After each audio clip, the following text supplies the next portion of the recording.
청취자께서 보내주신 자료들 보니까 오늘은 정말 흥미로운 기업 얘기네요.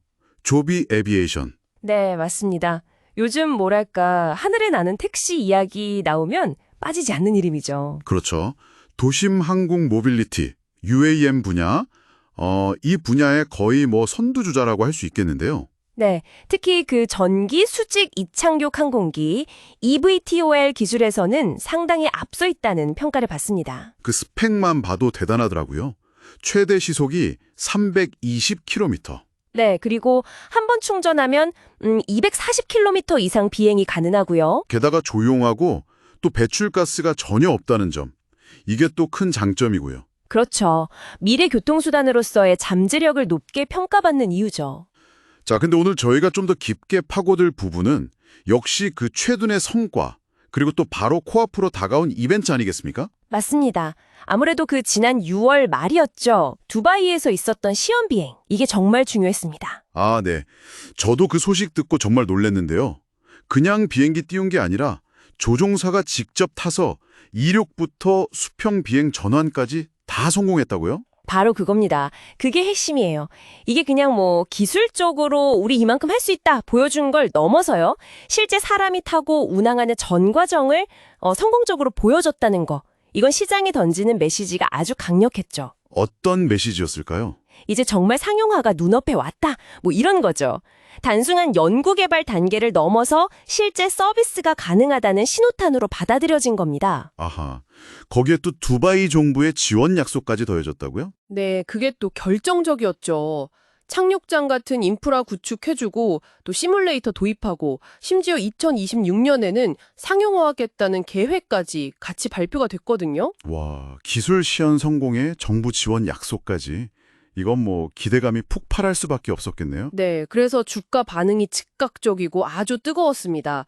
그 발표 당일에만 11.6%가 급증했고요. 11.6%요? 하루 만에? 네, 그리고 그 이후로도 계속 상승세를 타서 지금은 18달러 선까지 올라와 있는 상태입니다. 자료 보니까 연초 대비로는 120% 상승이고 특히 그 4월 저점 대비하면 이게 맞나요? 240%? 네, 맞습니다. 240% 상승.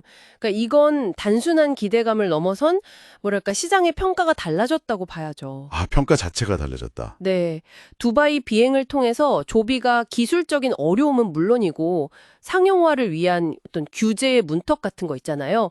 그런 것들에 대한 우려까지도 상당 부분 해소시켰다 이렇게 본 겁니다. 일종의 게임 체인저 모먼트가 된 거군요. 두바이 비행이. 그렇죠. 아주 중요한 터닝 포인트였다고 할 수 있습니다. 자, 그러면 그 뜨거운 관심이 이제 다음 목적지로 향하고 있잖아요. 네, 바로 일본 오사카. 네, 맞습니다.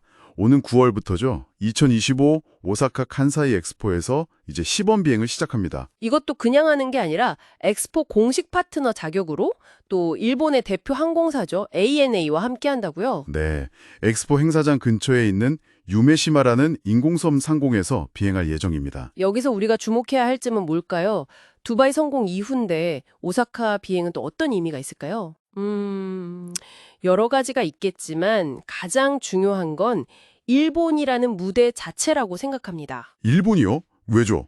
아시다시피 일본은 항공 관련 규제가 상당히 까다롭기로 유명한 나라거든요. 그렇죠. 안전규정 같은 거 꼼꼼하게 따지죠. 네. 그런 일본에서 그것도 대규모 국제 행사인 엑스포 기간에 맞춰서 비행 허가를 받았다는 것, 이건 조비의 기술적 안전성과 신뢰도를 국제적으로 공인받은 거나 마찬가지 효과가 있습니다. 아하, 단순 비행 성공 이상의 의미가 있군요. 일종의 국제 인증 마크 같은 느낌이랄까? 그렇죠. 그리고 이건 단순히 조비에게만 좋은 게 아니라 UAM 산업 전체에 대한 국제적인 기대감을 한 단계 더 끌어올리는 계기가 될 수 있습니다. 이제 일본에서도 되는구나 하는 거죠. 그렇다면 이 중요한 오사카 시범 비행 결과에 따라서 주가는 또 어떻게 움직일 수 있을지 이게 또 투자자들 최대 관심사 아니겠습니까? 분석가들 시나리오가 좀 흥미롭던데요. 네, 몇 가지 시나리오를 생각해 볼 수 있습니다. 당연히 가장 좋은 건 강력 상승 시나리오겠죠. 강력 상승 시나리오. 구체적으로 어떤 상황인가요? 일단 비행이 기술적으로 완벽하게 성공하는 건 기본이고요. 여기에 더해서 예를 들면 일본 정부 관계자나 오사카시 쪽에서 이거 향후 상용화 긍정적으로 검토하겠다 이런 식의 코멘트가 나와주는 거죠. 아, 정부의 긍정적인 반응까지 더해지면 네. 그렇게 되면 단계적으로 주가가 한 20% 이상 급등할 수도 있다. 이런 분석입니다. 20% 이상이요? 와, 이것도 상당한데요? 근데 꼭 정부 발표가 없더라도 비행 자체만으로도 좀 효과가 있지 않을까요? 를 배경으로 멋지게 비행하는 모습 같은 게 공개되고 이게 언론이나 SNS 통해서 확산되면서 좋은 평가를 받는 경우죠. 아, 비주얼적으로 임팩트가 크면? 그렇죠.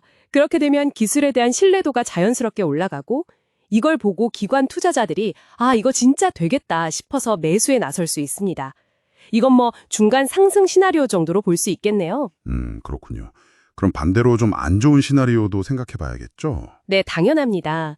만약에 그냥 뭐 별다른 추가 발표나 큰 화재 없이 그냥 예정된 시험 비행만 무난하게 마치는 경우 이럴 때는 이미 기대감이 주가에 어느 정도 반영되어 있을 수 있거든요. 아, 선반영 가능성? 네.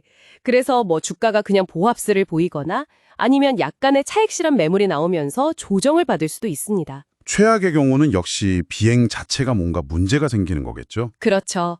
만에 하나지만 뭐 갑작스러운 기상 악화라던가 아니면 예상치 못한 기술적 오류 같은 게 발생해서 비행이 취소되거나 연기된다면 이건 좀 타격이 클 수 있습니다. 신뢰도에 금이 가는 거니까요. 단기적으로 한 5%에서 10% 정도 하락할 가능성도 배제할 수는 없습니다. 정말 다양한 변수가 있네요. 그런데 제가 자료 보면서 가장 눈길이 갔던 건 따로 있었어요. 슈퍼 호재 시나리오라고 부르던데요. 이건 뭔가요? 네. 그야말로 대박 시나리오죠. 이건 조비 혼자 잘하는 걸 넘어서 파트너 사인 ANA 있잖아요. 네, 일본항공사 ANA. 간사이 국제공항에서 오사카 시내까지 우리 조비 기체로 정기 노선 운항 시작하겠습니다. 이렇게요. 와, 그건 정말 파급력이 다르겠는데요? 다르죠. 이건 단순히 단기 주가 급등 30% 이상도 가능할 수 있고요. 그 수준을 넘어서 조비의 장기적인 성장 스토리에 대한 시장의 확신을 완전히 심어주는 계기가 될 겁니다. 그렇게 되면 정말 대규모의 장기 투자 자금이 몰려들 수 있죠. 그 발표 시점은 언제가 될 수 있을까요? 엑스포 시작할 때 바로 나올까요? 뭐 그럴 수도 있겠지만 보통 이런 큰 발표는 좀 극적인 효과를 노리기도 하니까요. 엑스포 기간 중에 혹은 약간 후반부에 발표될 가능성도 염두에 두고 시장은 주목하고 있습니다. 야, 정말 오사카 비행 하나에 이렇게 많은 기대와 시나리오가 얽혀 있군요. 결국 이 기술주라는 게 참 기대감과 실제 결과 사이의 그 미묘한 줄타기를 잘 봐야 하는 것 같아요. 정확히 보셨습니다.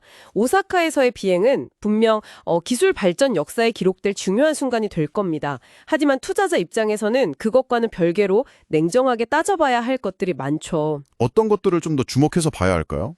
일단 당연히 실제 비행이 얼마나 안정적이고 성공적으로 이루어지는지 그 영상이나 데이터가 중요할 거고요. 그리고 아까 말씀드린 것처럼 일본 정부나 관련 기업들의 공식적인 발표 내용들 이게 또 중요하고요.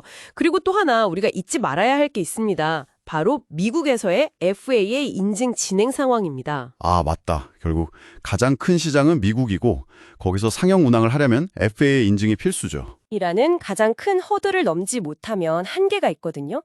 그래서 오사카 비행 결과와 함께 이 FAA 인증 절차가 얼마나 순조롭게 진행되고 있는지도 계속해서 체크해야 합니다. 이 모든 조각들이 잘 맞춰질 때 비로소 조비의 진정한 기업 가치가 드러날 거라고 봅니다. 그렇군요. 기술 시연, 규제 통과, 그리고 실제 상용화 계획까지 이 모든 것들이 맞물려 돌아가는 거네요. 맞습니다. 정말 복합적인 과정이죠. 네, 오늘 조비 에비에이션에 대해서 정말 깊이 있게 알아봤습니다.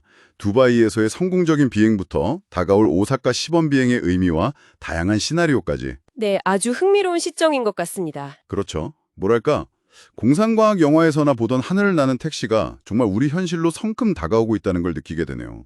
이 혁신적인 기술이 앞으로 우리 삶을 또 투자 환경을 어떻게 바꿔놓을지 계속 지켜보는 것 자체가 굉장히 흥미로운 일이 될 것 같습니다. 청취자 여러분께서는 이 UAM 기술의 미래에 대해서 또 조비 에비에이션에 대해서 어떤 질문을 던져보고 싶으신가요? 한번 스스로 질문을 던져보시는 것도 의미 있는 시간이 될 것 같습니다.